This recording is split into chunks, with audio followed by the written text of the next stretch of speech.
Hey gang, here's a really quick reminder to everyone who plays TTRPGs. The person running the game, Dungeon Master, Game Master, Storyteller, whatever, they're also allowed to have their own boundaries and stuff like that. I feel like that's kind of doesn't need to be said, but in case it does, heads up. The Dungeon Master, the one who, depending on the game, is potentially putting in a little bit more time than everybody else at the table. I'm not saying that they have more of a right to boundaries or anything like that. That is not what I'm saying. What I am saying is that they have just as much of a right as anybody else.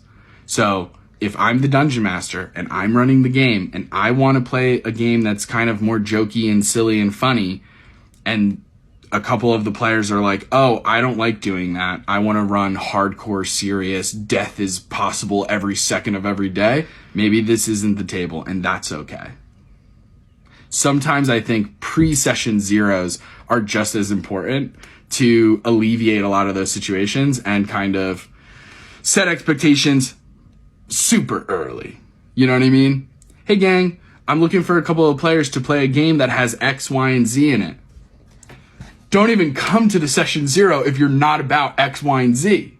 Does that make sense? Does that sound crazy? Or I don't know. I think that sometimes that does make sense.